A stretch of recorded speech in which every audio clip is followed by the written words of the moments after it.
우리가 13장부터 17장까지 예수님의 그 긴 고별 설교 내용을 깊이 묵상하고, 특별히 또 지난 주일에는 예수님의 중보기도, 대제사장적인 중보기도다라는 그 17장 말씀 우리가 묵상을 했습니다. 그 이제 직후에 완전히 분위기가 전혀 이제 다른 분위기로 바뀌어 있죠. 18장 1절부터 이제 예수님이 결국은 이제 체포되시고, 이제 오늘은 이제 신문이 시작되는 그런 내용이 진행이 되고 있습니다. 예수님의 체포됨과 또 신문 받으시고, 이제 결국은 이제 재판 받으시고 죽으시는 이야기가 이제 남아 있는 얘기죠. 그 이야기는 사실 요한복음과 또 공관복음, 마태, 마가, 누가복음 다 기록이 되어 있고, 그 내용이 굉장히 또 자세합니다.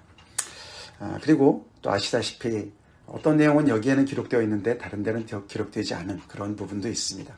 그래서 이 고난주간 우리가 지나면서 여러분들 시간이 있으시다면 또 시간을 일부러라도 내셔서 사복음을 이렇게 비교해서 읽으시면은 훨씬 더 또 풍성하게 또 우리 주님의 그 마지막 가시는 길을 우리가 더 깊이 이해할 수가 있을 것입니다.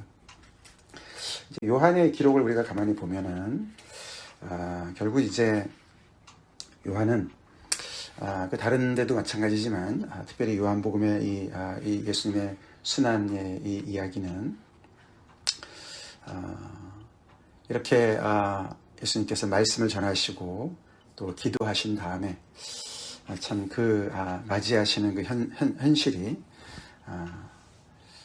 결국은 이제 죽으러 가시는 길이 아닙니까? 그렇죠? 우리는 살려고 발버둥 치면서 기도하는데 주님은 제자들을 준비시키시고 당신이 갈 길을 또 준비하시는 그런, 그래서 그 준비한 길을 정말 의연하게 맞이하시는 그런 모습. 그리고 당시 사람들이 와서 예수님을 취업하려고 왔을 때도 우리가 18장 앞부분을 보면은, 그렇죠? 이 상황 전체를 예수님께서 끌려가시는 게 아니고 주도하시는 모습을 굉장히 강조를 합니다. 다른 복음서도 마찬가지지만 요한복음이 그렇습니다. 그래서 예수님께서 그냥 너무나도 피하고 싶고 숨으시고 싶은데 어쩔 수 없이 잡혀서 이 길을 끌려가서, 질질 끌려가서 어쩔 수 없이 그렇게 하시는 것이 아니라는 것을 우리가 다시 한번 기억합시다. 예수님은 몇 번에 걸쳐서도 계속 제자들한테 떠나실 것을 말씀하셨고, 다른 공관복음에서는 구체적으로 내가 버림을 당할 것이다 말씀을 계속 제자를 향해서 하셨습니다. 그렇게 준비하신 예수님의 그 모습대로 그 길을 가십니다. 그래서 잡으러 온 사람들한테도 너희가 누구를 찾느냐 먼저 물으시는 게 예수님이셨고, 나사렛 예수다 그랬을 때 내가 바로 그다 라고 대답하신 분도 예수님이시죠. 그리고 나는 잡아가되 이 사람들 내 제자들은 가게 해라, 그렇게 또 모든 상황을 주도적으로 말씀을 해 주시고, 또 베드로가 그 사이에 또 이렇게 끼어가지고, 그렇죠? 제사장의 종의 귀를 잘랐던 그런 사건이 벌어졌는데, 이 요한복음은 그 제사장의 종의 이름까지 기록을 합니다. 다른 데는 기록하지 않는데 요한복음 기록을 해요. 말고라는 사람이었다. 예수님께서 그런 베드로를 또 말리십니다. 그렇죠? 그래서 폭력으로나 무력으로 저항하지도 않으셨습니다. 그리고 당연히 그 종의 귀를 또 고쳐주셨어요. 그렇죠? 요한복음은 그걸 기록하지 않지만, 이 모든 상황이 예수님께서 정말 이 모든 이런 그 제자들은 정말 감당할 수 없는 이런 현실을 예수님은 마치 이미 다 알고 계셨던 것처럼 그 상황 속에서도 주도하고 계시고 통제하고 계시고, 그래서 스스로 그 길을 가고 계시는 모습을 그리고 있고, 우리는 그것을 잊지 말아야 됩니다. 아멘. 잊지 맙시다. 그 길을 우리를 위해서 가고 계시는 것이죠. 그런 반면 우리가 좀 전에 베드로도 봤지만, 그는 칼을 빼서 이렇게 자기의 그런 그 힘을 조금이라도 동원해서 저항을 합니다. 가룟 유다는 어떻습니까? 가룟 유다가 어떻게 이렇게 쉽게 예수님을 체포하게 했습니까? 예수님이 제자들을 데리시고 가끔 가시는 곳이 있었어요. 그렇죠? 그걸 다 알았어요. 내부자죠. 내부자의 고발이었기 때문에 쉽게 체포가 됐습니다. 사실 이 동사는 예수님이 제자들과 함께 그 공동체 안에서 주님께 기도하고 서로 또 말씀을 나누고 그렇게 사랑을 나눴던 공동체였어요. 그 장소였어요. 그 장소를 아는 가룟 유다가 결국은 이런 사랑을 배신하는 그런 모습을 보여줍니다. 이 동사는 다름 아닌 겟세마네 동산이죠. 겟세마네라는 단어는 여기 안 나오지만 여러분 겟세마네라는 뜻이 뭔지 아시죠? 그거는 기름 짜는 틀이란 뜻이에요. 겟세마네가 기름 짜는 틀. 거기는 올리브유가 많기, 올리브 나무가 감람나무가 많기 때문에 감람산이라도 하고 그렇죠? 예, 거기가 그 겟세마네 동산이 있죠. 그래서 거기에 기름 짜는 틀이 있었나 봅니다. 그래서 그 이름을 겟세마네라고 그런 거예요.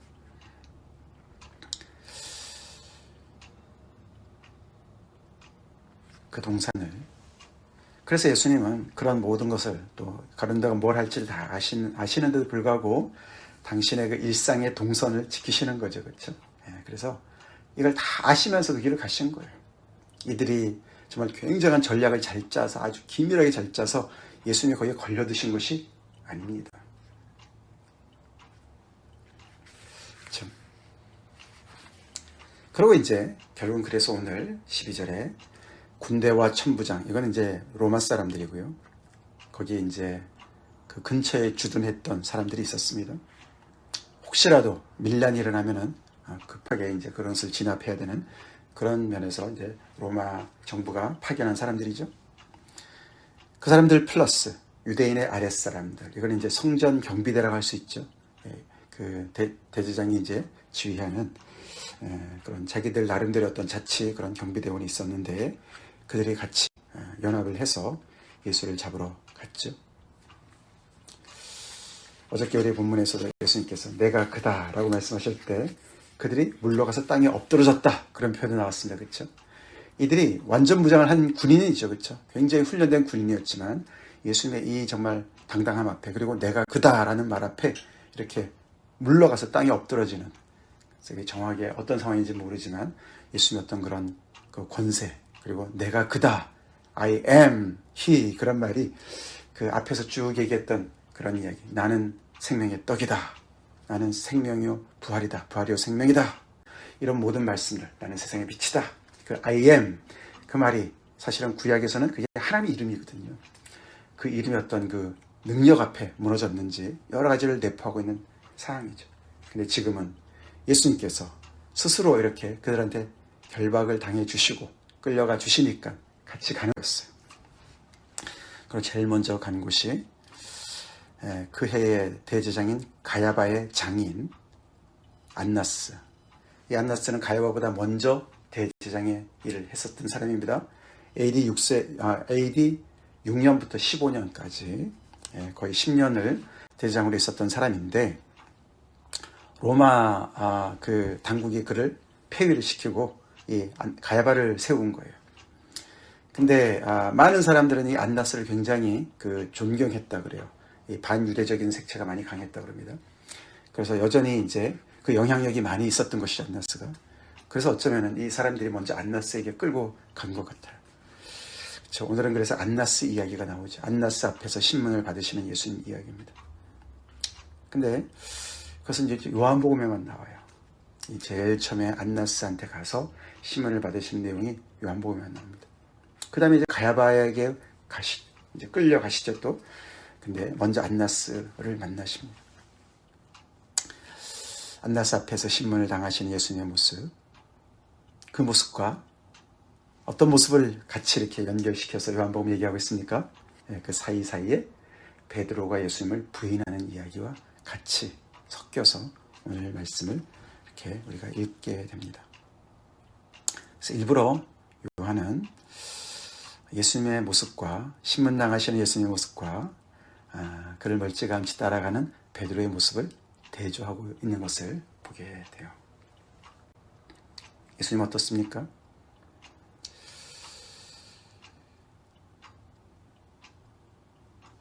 그 예수님께서 이렇게 안나스 대제사장, 전에 대제사장 앞에 섰을 때 그가 어떤 질문을 합니까? 예수님의 제자들과 그의 교훈에 대해서 물었습니다. 그렇죠? 너의 도당들, 너의 일당들은 누구냐? 뭐 이런 얘기겠죠. 그렇죠?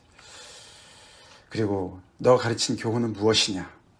그것이 이제 주된 신문의 내용이었던 것 같습니다.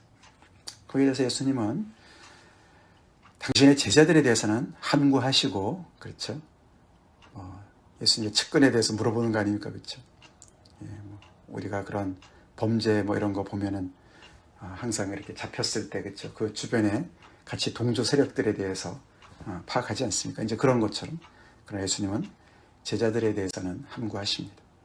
그러나 당신의 교훈에 대해서는 내가 은밀하게 숨어서 한 것이 아닌데 사람들이 다 있는 회당과 성전에서 가르쳤는데 그 사람들한테 물어보면 알 거 아니냐, 왜 나한테 물어보느냐 라고 그 안나스에게 대답을 하십니다.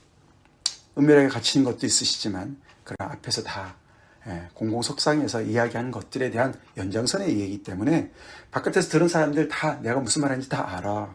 내가 무슨 밀란이나 획책하고 이 정부를 뒤엎기 위해서 뭔가 그런 일을 한 것이 아닌 것을 알 거야. 마치 그런 얘기도 들어가 있는 것이죠. 그래서 예수님은 그 안나스 앞에서도 필요한 말씀을 하고 계십니다. 그 순간 그 대제사장의 어떤 그 종 중에 한 사람이 예수님의 태도가 불손하다고 생각했나 보죠. 예수님을 때렸습니다. 거기에 대해서 예수님은 내가 말을 잘못하였으면 그 잘못한 것을 밝혀라, 증언해라, 뭐가 잘못된지 얘기를 해라. 너가 왜 그런 거 없이 나를 치느냐라고 그 상황에서 맞서시는 예수님의 모습을 보여주십니다. 말고의 귀를 자르는 베드로한테는 그렇죠? 그렇게 하지 말라고. 사실 여기 요한복음에서는 이렇게 말씀하셨어요. 베드로한테 칼을 칼집에 꽂으라. 아버지께서 주신 잔을 내가 마시지 아니하겠느냐. 그렇게 말씀하셨습니다만 다른 복음서에는 칼로 하는 자들은 칼로 망한다. 그렇죠?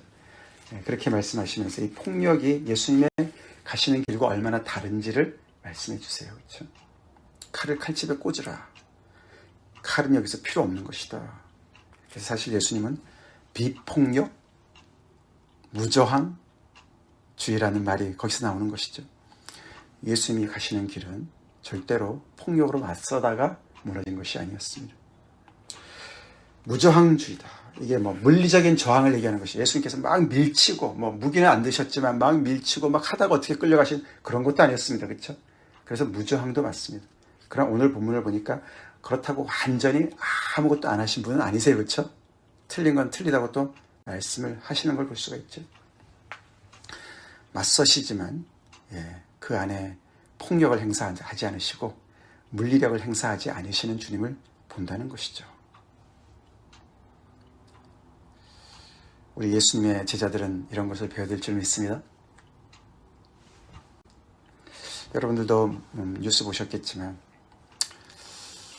부활절을 앞두고 로마 교황이 한마디 했어요. 그렇죠? 트럼프 향해서 미국 정부를 향해서 피를 묻힌 자들의 손의 기도를 예수께서 들어주실 수 없다. 들어주실 리가 만무하다. 거기에 대해서 이 트럼프는 또 어느 목사의 그 편지를 또 인용하면서 아니야, 우리를 위해서 하나님께서 이렇게 우리는 하나님 편이야. 예수는 우리 편이야. 우리가 승리할 거야. 이런 망언을 또 했습니다. 미국의 그 막강한 군사력의 맨 앞에 있는 사람이 예수의 이름을 거론하면서 기도를 해요. 자기들의 총알이 적군의 심장에 박히도록 명중하도록 기도를 해요. 예수의 이름으로 기도를 해요. 도대체 예수를 어떻게 배웠는지 모르겠어요. 그렇죠? 예수님이 폭력을 행사하셨습니까? 예수님께서 무력을 행사하셔서 이 길을 가셨습니까? 그래서 하나님의 나라를 세웠습니까? 왜 이렇게 세상의 그런 제국적인 이야기와 복음을 계속 섞습니까? 이렇게. 그렇죠? 예수님을 따라가는 사람들이 예수님의 모습을 닮아야죠.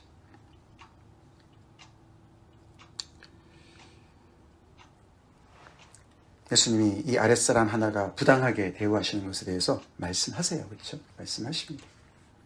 그러나 예수님은 무력을 행사하지 않으셨어요. 그렇죠? 폭력을 구사하지 않으셨어요. 하나님께 맡기셨습니다. 하나님께 맡기셨습니다. 사실 이제 이 당시에 율법으로 보면은 이런 신문을 하는 경우에는 본인한테 당사자한테 묻지 않는답니다. 질문을 주변의 증인들을 불러다가 묻는다고 그래요. 그래서 예수님 하신 말씀이 그거예요. 증인들을 데려다가 해라. 너네 법대로 해라. 그 얘기를 하신 거예요. 저는 틀린 말이 아니었어요. 결국 이제 그렇게 안나스가 별 성과가 없기 때문에 그 다음에 이제 대제장으로 이제 보냈다. 대제장 가야바에게로 보냈다. 그렇게 예수님은 전혀 흐트러짐이 없이 당신의 그 길을 가고 계시고, 거기에 반해서 베드로는 어떻습니까? 베드로가 오늘 본문에서 3번 예수님을 부인합니다. 그렇죠? 그 이야기는 사복음서 전체에 기록되어 있습니다. 너무 부끄러운 모습이에요. 그렇죠? 베드로가 그 성경 기록할 때 그런 거 좀 빼줬으면 좋겠어. 뭐 이렇게 부탁을 하고 싶을 정도로 그런 내용이에요. 그렇죠? 부끄러운 흑역사입니다. 근데 다 기록을 해요. 베드로 망신 주려고 하는 게 아니죠. 그만큼 예수님께서 미리 알고 계셨고 미리 경고해 주셨고, 그렇죠? 그 상황이 정말 통제 불능의 상황으로 치닫고 있는 것 같지만 아니었습니다. 예수님 다 알고 계셨고 하나님 안에 다 있었습니다. 계획 안에 다 있었습니다. 그래서 미리 알고 계신 주님의 그 뜻을 강조하느라고 사복음서가 기록했고, 또 하나는요, 이렇게 그 제자들 중에서 그래도 가장 가까이 예수님께 자기가 정말 죽기까지 목숨을 바쳐서라도 내 주님 따라갑니다. 절대로 저는 주님을 놓지 않습니다라고 얘기하는 그 베드로. 그렇게 정말 호언장담했고, 우리가 사복음서 쭉 보면서도 정말 너무나 용감하지 않습니까? 어떤 때는 무모할 정도로 용감했던 그 베드로. 그 베드로조차도 같이 가지 못한 것을 또 강조하는 내용이라는 것이죠. 다시 말해서 예수님은 철저히 혼자 그 길을 가셨습니다. 아무도 함께하지 못했습니다. 너무나 가고 싶었던 베드로도 가지 못했습니다. 누구의 도움도 받지 못한 상태에서 철저하게 홀로 그 길을 가신 것을 우리가 또 보게 되는 거예요. 베드로가 첫 번째 부인한 것은 대제장의 집을 문을 지키는 여종한테서, 그렇죠? 거기 베드로와 함께 동행했던 사람이 하나 있어요, 그렇죠? 다른 제자 한 사람. 이 사람이 대제장과 아는 사람이라 그랬어요. 도대체 예수님의 제자 중에 대제장을 아는 사람이 누굴까? 이 사람이 과연 누굴까? 이름을 밝히지 않아서, 그렇죠? 그 사람 덕분에 이제 베드로가 결국은 들어가게 됐는데, 그 문 앞에서 그 여종이 너 이 사람의 제자 아니야? 예수 제자 아니야? 라고 얘기하는 것에 대해서 나는 아니다. 앞에서 예수님이 내가 그다 라는 말씀과 아주 대조가 되죠. 나는 아니다. I am not. 그렇게 얘기를 하고 있는 모습.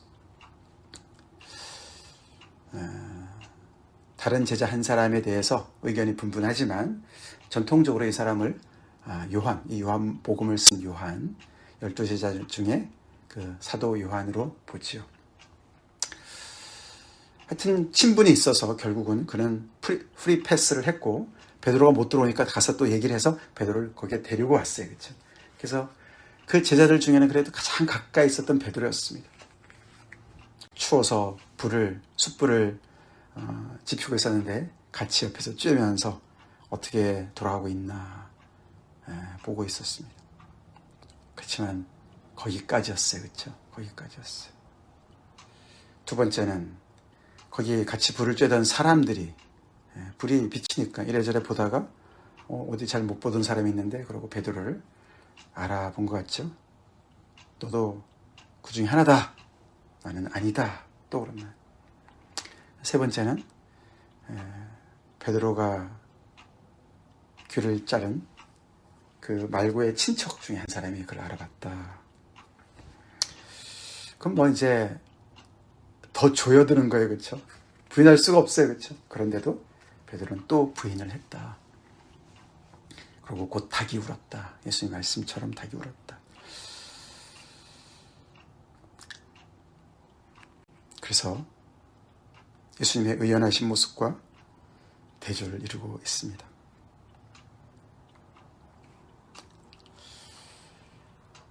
그래도 참 감사한 것은 그게 베드로의 마지막 모습이 아니어서 감사합니다. 그렇죠? 이게 베드로의 마지막 모습이 아니죠. 이런 베드로를 부활하신 예수님께서 다시 찾아가 주시고 만나 주시고 그를 회복시켜 주시죠. 그래서 우리가 제자의 모습들을 또 우리가 보게 되죠. 제자가 제자일 수 있는 이유는 예수님 때문입니다. 자기 스스로 뭔가 굉장히 의로워서 굉장히 결단이 정말 아주 누구보다도 그렇게 정말 결단력이 있어서 의리가 있어서 제자가 되는 거 아닙니다. 거기에 대명사가 베드로예요. 베드로 자기 힘으로 정말 끝까지 따라가려고 했는데 여기까지밖에 못 따라갔어요. 그리고 우리가 봐야 될 줄은 있습니다. 그래서 우리가 아는 베드로, 그렇죠? 나중에 보면 이 베드로가 엄청난 주님의 역사로 쓰임 받습니다. 그 베드로가 된 그 배경에는 예수님의 은혜가 있다는 것이죠. 누가복음에는 그렇죠? 예수님이 그를 위해서 이렇게 정말 넘어지는 베드로를 위해서 예수님께서 중보하시는 내용이 나오지 않습니까?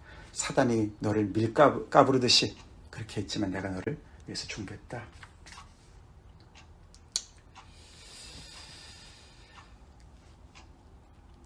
다시 말해서 베드로가 예수님을 모른다고 부인을 했지만 그러나 예수님은 베드로의 그 중심을 아시고 그렇죠? 그의 연약함을 아시고 계속 그를 붙잡아 주셨어요.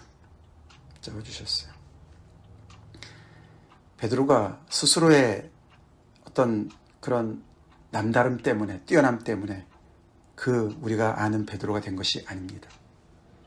예수님 때문입니다. 우리도 마찬가지죠.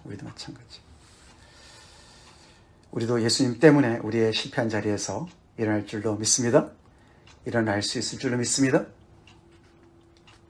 예수님 때문에. 결국 우리가 예수님의 참된 제자로 나아가는 것까지는 계속해서 예수님께서 우리를 그렇게 만들어 주시기 때문에 예수님의 그 은혜가 능력이 계속 우리 안으로 역사하시기 때문에 가능한 줄로 믿습니다.